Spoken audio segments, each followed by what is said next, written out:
ओम शांति। 6 दिसंबर 2024 के ईश्वरीय महावाक्य। पहले सुनते हैं आज की मुरली से होमवर्क। बाबा ने कहा, तुम अभी पुरुषोत्तम संगम युग पर हो। तुम्हें यहाँ रहते नई दुनिया को याद करना है और आत्मा को पावन बनाना है। याद की यात्रा से आत्मा रूपी बैटरी को चार्ज कर सतो प्रधान तक पहुँचना है। ऐसी कोई गफलत नहीं करनी है जो बैटरी डिस्चार्ज हो जाए। मुरब्बी बच्चा बनने के लिए बाप के साथ साथ घर से भी लव रखना है। ज्ञान और योग में मस्त बनना है। बाप जो समझाते हैं वह अपने भाइयों को भी समझाना है। और अब सुनते हैं महावाक्यों को विस्तार से। मुरली का सार। मीठे बच्चे, तुम अभी पुरुषोत्तम संगम युग पर हो। तुम्हें यहाँ रहते नई दुनिया को याद करना है और आत्मा को पावन बनाना है। प्रश्न, बाप ने तुम्हें ऐसी कौन सी समझ दी है जिससे बुद्धि का ताला खुल गया? उत्तर, बाप ने इस बेहद अनादि ड्रामा की ऐसी समझ दी है जिससे बुद्धि पर जो गोदरेज का ताला लगा था वह खुल गया। पत्थर बुद्धि से पारस बुद्धि बन गई। बाप ने समझ दी है कि इस ड्रामा में हर एक एक्टर का अपना अपना अनादि पार्ट है। जिसने कल्प पहले जितना पढ़ा है वह अभी भी पढ़ेंगे। पुरुषार्थ कर अपना वर्षा लेंगे। ओम शांति। रूहानी बच्चों प्रति रूहानी बाप बैठ सिखलाते हैं। जब से बाप बना है तब से ही टीचर भी है, तब से ही फिर सतगुरु के रूप में शिक्षा दे रहे हैं। यह तो बच्चे समझते ही हैं, जबकि वह बाप टीचर गुरु है तो छोटा बच्चा तो नहीं है ना। ऊंच ते ऊंच, बड़े ते बड़ा है। बाप जानते हैं ये सब मेरे बच्चे हैं। ड्रामा प्लान अनुसार पुकारा भी है कि आकर के हमको पावन दुनिया में ले चलो, परंतु समझते कुछ नहीं है। अभी तुम समझते हो पावन दुनिया सत्युग को, पतित दुनिया कलयुग को कहा जाता है। कहते भी हैं आकर के हमको रावण की जेल से लिबरेट कर, दुखों से छुड़ाकर अपने शांति धाम सुख धाम में ले चलो। नाम दोनों अच्छे हैं, मुक्ति जीवन मुक्ति व शांति धाम सुख धाम। सिवाय तुम बच्चों के और कोई की बुद्धि में नहीं है कि शांति धाम कहाँ, सुख धाम कहाँ होता है। बिल्कुल ही बेसमझ हैं। तुम्हारी एम ऑब्जेक्ट ही समझदार बनने की है। बेसमझों के लिए एम ऑब्जेक्ट होती है कि ऐसा समझदार बनना है, सभी को सिखलाना है।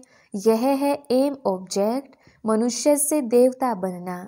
यह है ही मनुष्यों की सृष्टि, वह है देवताओं की सृष्टि। सतयुग में है देवताओं की सृष्टि, तो जरूर मनुष्यों की सृष्टि कलयुग में होगी। अब मनुष्य से देवता बनना है तो जरूर पुरुषोत्तम संगम युग भी होगा। वह है देवताएं, यह है मनुष्य। देवताएं हैं समझदार, बाप ने ही ऐसा समझदार बनाया है। बाप जो विश्व का मालिक है, भल मालिक बनता नहीं है, परंतु गाया तो जाता है ना। बेहद का बाप बेहद का सुख देने वाला है। बेहद का सुख होता ही है नई दुनिया में और बेहद का दुख होता है पुरानी दुनिया में। देवताओं के चित्र भी तुम्हारे सामने हैं, उनों का गायन भी है। आजकल तो 5 भूतों को भी पूजते रहते हैं। अभी बाप तुमको समझाते हैं, तुम हो पुरुषोत्तम संगम युग पर। तुम्हारे में भी नंबरवार पुरुषार्थ अनुसार जानते हैं। हमारी एक टांग स्वर्ग में, एक टांग नरक में है। रहते तो यहाँ हैं, परंतु बुद्धि नई दुनिया में है। और जो नई दुनिया में ले जाते हैं उनको याद करना है। बाप की याद से ही तुम पवित्र बनते हो। यह शिव बाबा बैठ समझाते हैं। शिव जयंती मनाते तो जरूर हैं, परंतु शिव बाबा कब आया, क्या आकर किया, यह कुछ भी पता नहीं है। शिवरात्रि मनाते हैं और श्री कृष्ण की जयंती मनाते हैं। वही अक्षर जो श्री कृष्ण के लिए कहते वह शिव बाबा के लिए तो नहीं कहेंगे, इसलिए उनकी फिर शिवरात्रि कहते हैं। अर्थ कुछ नहीं समझते। तुम बच्चों को तो अर्थ समझाया जाता है। अथाह दुख है कलयुग के अंत में, फिर अथाह सुख होते हैं सतयुग में। यह तुम बच्चों को अभी ज्ञान मिला है। तुम आदि मध्य अंत को जानते हो। जिन्होंने कल्प पहले पढ़ा है वही अब पढ़ेंगे। जिसने जो पुरुषार्थ किया होगा वही करने लगेंगे और ऐसा ही पद भी पाएंगे। तुम्हारी बुद्धि में पूरा चक्र है। तुम ही ऊंचते ऊंच पद पाते हो, फिर तुम उतरते भी ऐसे हो। बाप ने समझाया है, ये जो भी मनुष्यों की आत्माएं हैं, माला है ना, सब नंबरवार आती हैं। हर एक एक्टर को अपना अपना पार्ट मिला हुआ है। किस समय किसको क्या पार्ट बजाना है, यह अनादि बना बनाया ड्रामा है जो बाप बैठ समझाते हैं। अब जो तुमको बाप समझाते हैं वह अपने भाइयों को समझाना है। तुम्हारी बुद्धि में है कि हर 5000 वर्ष बाद बाप आकर हमको समझाते हैं। हम फिर भाइयों को समझाते हैं। भाई भाई आत्मा के संबंध में हैं। बाप कहते हैं इस समय तुम अपने को अशरीरी आत्मा समझो।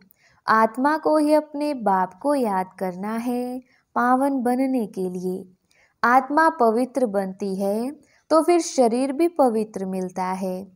आत्मा अपवित्र तो जेवर भी अपवित्र। नंबरवार तो होते ही हैं। फीचर्स एक्टिविटी एक ना मिले दूसरे से। नंबरवार सब अपना अपना पार्ट बजाते हैं, फर्क नहीं पड़ सकता। नाटक में वही सीन देखेंगे जो कल देखी होगी, वही रिपीट होगी ना। ये फिर बेहद का और कल का ड्रामा है। कल तुमको समझाया था, तुमने राजाई ली, फिर राजाई गवाई। आज फिर समझ रहे हो राजाई पाने के लिए। आज भारत पुराना नर्क है, कल नया स्वर्ग होगा। तुम्हारी बुद्धि में है अभी हम नई दुनिया में जा रहे हैं, श्रीमत पर श्रेष्ठ बन रहे हैं। श्रेष्ठ जरूर श्रेष्ठ सृष्टि पर रहेंगे। यह लक्ष्मी नारायण श्रेष्ठ हैं तो श्रेष्ठ स्वर्ग में रहते हैं। जो भ्रष्ट हैं वो नरक में रहते हैं। यह राज तुम अभी समझते हो। इस बेहद के ड्रामा को जब कोई अच्छी रीति समझे तब बुद्धि में बैठे। शिवरात्रि भी मनाते हैं परंतु जानते कुछ भी नहीं है। तो अब तुम बच्चों को रिफ्रेश करना होता है। तुम फिर औरों को भी रिफ्रेश करते हो। अभी तुमको ज्ञान मिल रहा है, फिर सद्गति को पालेंगे। बाप कहते हैं मैं स्वर्ग में नहीं आता हूँ। मेरा पाठ ही है पतित दुनिया को बदल पावन दुनिया बनाना। वहाँ तो तुम्हारे पास कारून का खजाना होता है। यहाँ तो कंगाल हैं, इसलिए बाप को बुलाते हैं आकर बेहद का वर्षा दो। कल्प कल्प बेहद का वर्षा मिलता है, फिर कंगाल भी हो जाते हैं। चित्रों पर समझाओ तब समझ सकें। पहले नंबर में लक्ष्मी नारायण, फिर 84 जन्म लेते मनुष्य बन गई। यह ज्ञान अभी तुम बच्चों को मिला है। तुम जानते हो आज से 5000 वर्ष पहले आदि सनातन देवी देवता धर्म था, जिसको वैकुंठ, पैराडाइज, डीटी वर्ल्ड भी कहते हैं। अभी तो नहीं कहेंगे, अभी तो डेविल वर्ल्ड है। डेविल वर्ल्ड की एंड, डीटी वर्ल्ड की आदि का अब है संगम। यह बातें अभी तुम समझते हो और कोई के मुख से सुन ना सको। बाप ही आकर इनका मुख लेते हैं। मुख किसका लेंगे समझते नहीं हैं। बाप की सवारी किस पर होगी? जैसे तुम्हारी आत्मा की इस शरीर पर सवारी है ना। शिव बाबा को अपनी सवारी तो है नहीं, तो उनको मुख जरूर चाहिए। नहीं तो राजयोग कैसे सिखाएं? प्रेरणा से तो नहीं सीखेंगे। तो ये सब बातें दिल में नोट करनी है। परमात्मा की भी बुद्धि में सारी नॉलेज है ना। तुम्हारी भी बुद्धि में यह बैठना चाहिए। यह नॉलेज बुद्धि से धारण करनी है। कहा भी जाता है तुम्हारी बुद्धि ठीक है ना। बुद्धि आत्मा में रहती है, आत्मा ही बुद्धि से समझ रही है। तुम्हारी पत्थर बुद्धि किसने बनाई? अभी समझते हो रावण ने हमारी बुद्धि क्या बना दी है। कल तो ड्रामा को नहीं जानते थे। बुद्धि को एकदम गोदरेज का ताला लगा हुआ था। गॉड अक्षर तो आता है ना। बाप जो बुद्धि देते हैं वह बदलकर पत्थर बुद्धि हो जाती है। फिर बाप आकर ताला खोलते हैं। सत्युग में है ही पारस बुद्धि। बाप आकर सबका कल्याण करते हैं। नंबरवार सबकी बुद्धि खुलती है। फिर एक दो के पीछे आते रहते हैं। ऊपर में तो कोई रह ना सके, पतित वहाँ रह ना सके। बाप पावन बनाकर पावन दुनिया में ले जाते हैं। वहाँ सब पावन आत्माएं रहती हैं। वह है निराकारी सृष्टि।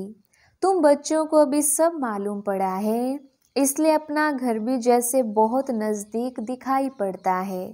तुम्हारा घर से बहुत प्यार है। तुम्हारे जैसा प्यार तो कोई का है नहीं। तुम्हारे में भी नंबरवार हैं जिनका बाप के साथ लव है, उनका घर के साथ भी लव है। मुरब्बी बच्चे होते हैं ना। तुम समझते हो यहाँ जो अच्छी रीति पुरुषार्थ कर मुरब्बी बच्चा बनेंगे वही ऊंच पद पाएंगे। छोटे अथवा बड़े शरीर के ऊपर नहीं है। ज्ञान और योग में जो मस्त हैं वह बड़े हैं। कई छोटे छोटे बच्चे भी ज्ञान योग में तीखे हैं तो बड़ों को पढ़ाते हैं, नहीं तो कायदा है बड़े छोटों को पढ़ाते हैं। आजकल तो मिड गेट भी हो जाते हैं। यूँ तो सब आत्माएं मिड गेट हैं। आत्मा बिंदी है, उनका क्या वजन करें। सितारा है, मनुष्य लोग सितारा नाम सुन ऊपर में देखेंगे। तुम सितारा नाम सुन अपने को देखते हो। धरती के सितारे तुम हो, वह हैं आसमान के जो जड़ हैं। तुम चैतन्य हो, उनमें तो फेर बदल कुछ नहीं होता। तुम तो 84 जन्म लेते हो। कितना बड़ा पार्ट बजाते हो। पार्ट बजाते बजाते चमक डल हो जाती है, बैटरी डिस्चार्ज हो जाती है। फिर बाप आकर भिन्न भिन्न प्रकार से समझाते हैं, क्योंकि तुम्हारी आत्मा उझाई हुई है। ताकत जो भरी हुई थी वह खलास हो गई है। अब फिर बाप द्वारा ताकत भरते हो। तुम अपनी बैटरी चार्ज कर रहे हो। इसमें माया भी बहुत विघन डालती है, बैटरी चार्ज करने नहीं देती।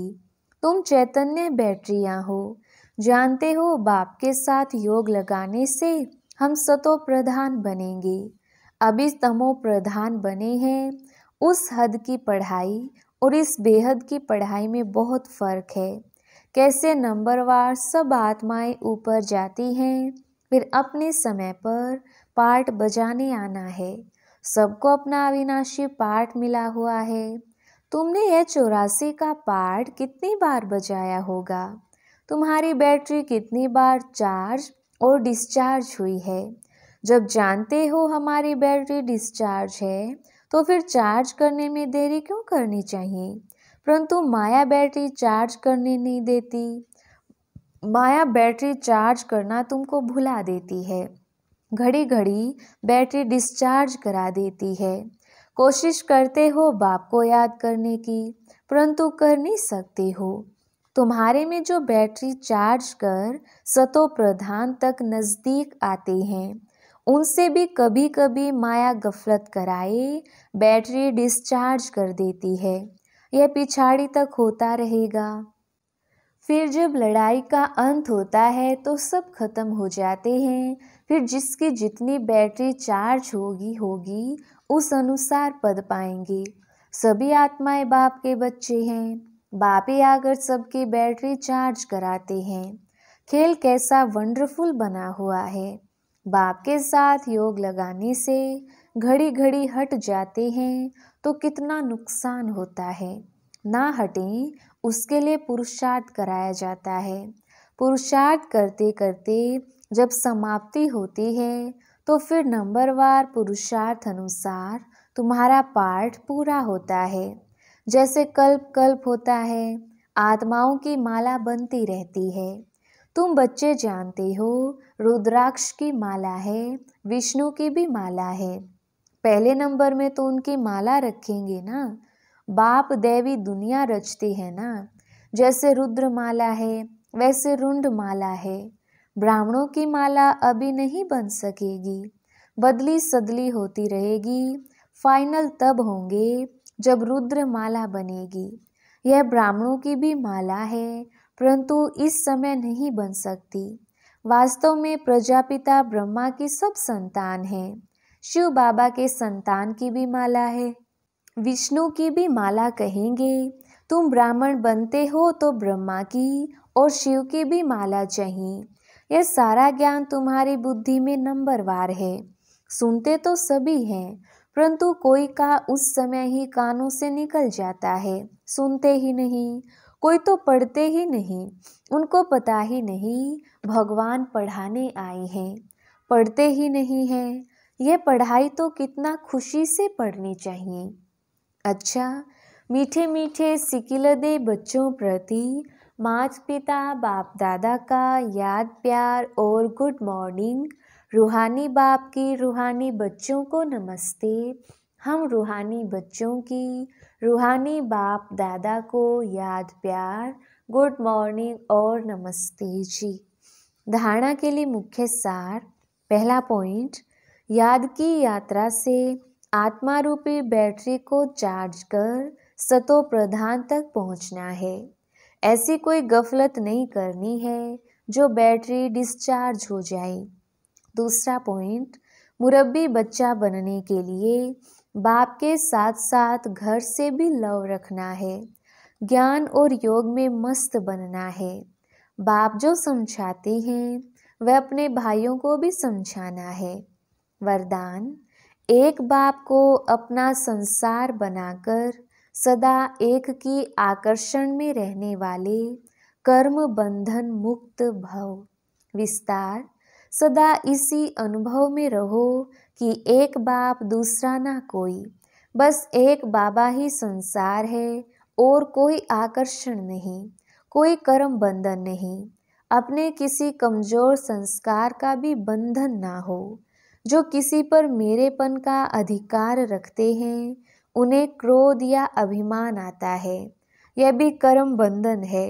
लेकिन जब बाबा ही मेरा संसार है, यह स्मृति रहती है, तो सब मेरा मेरा एक मेरे बाबा में समा जाता है और कर्म बंधनों से सहज ही मुक्त हो जाते हैं। स्लोगन, महान आत्मा वह है जिसकी दृष्टि और वृत्ति बेहद की है। अच्छा, ओम शांति।